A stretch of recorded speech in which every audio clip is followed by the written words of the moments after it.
alam naman namin kung bakit kayo narito.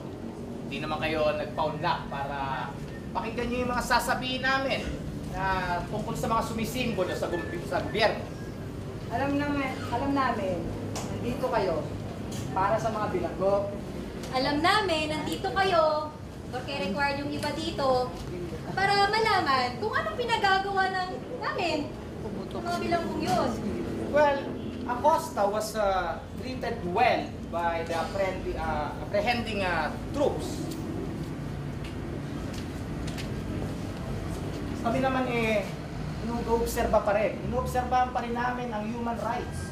Ang mga kasundalohan natin ay naniniwala at rumirespeto pa rin sa karapatan ng tao. Marunong kaming gumalang ng karapatan. Pero, ibayin natin to si Acosta. Nahuli siya sa liblib na puok ng Samar, sa bundok. May laptop. Laptop. Eto, Ano ngayon? Kung alay sining siya. Ano ngayon kung dati siyang huli dyan?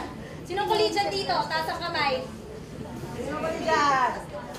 Eh kayo kasi muna na makaupangan dito sa UP, di ba? Sama. Ano ngayon? Kasi, bakit? pero alam nyo, anticipated na natin to eh. Lalo na yung, legal price, yung CPP legal front na yan at ng mga alyado ng organisasyon, nagagawa sila ng propaganda na para mailihis yung apilasyon ni Acosta sa mother organization nila. Ano naman kasing pakialam nyo sa issue ng pesante? Tama. At anong pakialam nyo sa... Nagsahod. Manggagawa ba kayo? Ba't di nyo na lang i-enjoy ang yung kolehiyo?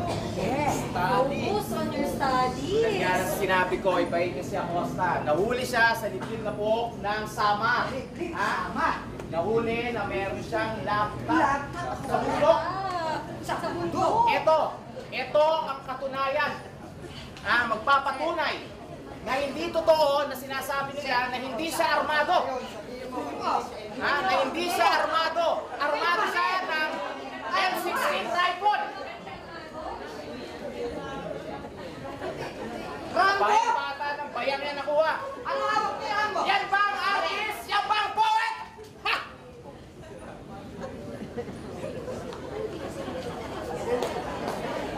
Nagkakaroon ka ba kung ano ang ginagawa ng isang makata at manulat sa isang kasulok-sulukang baryo na gaya ng bayang? Marahil ang dapat na natin itanong sa ngayon ay kung bakit mainam at hindi yata nakakadalaw sa mga lugar na tulad nito ang pinakahihintay na bisita ng pangalan na Justisya.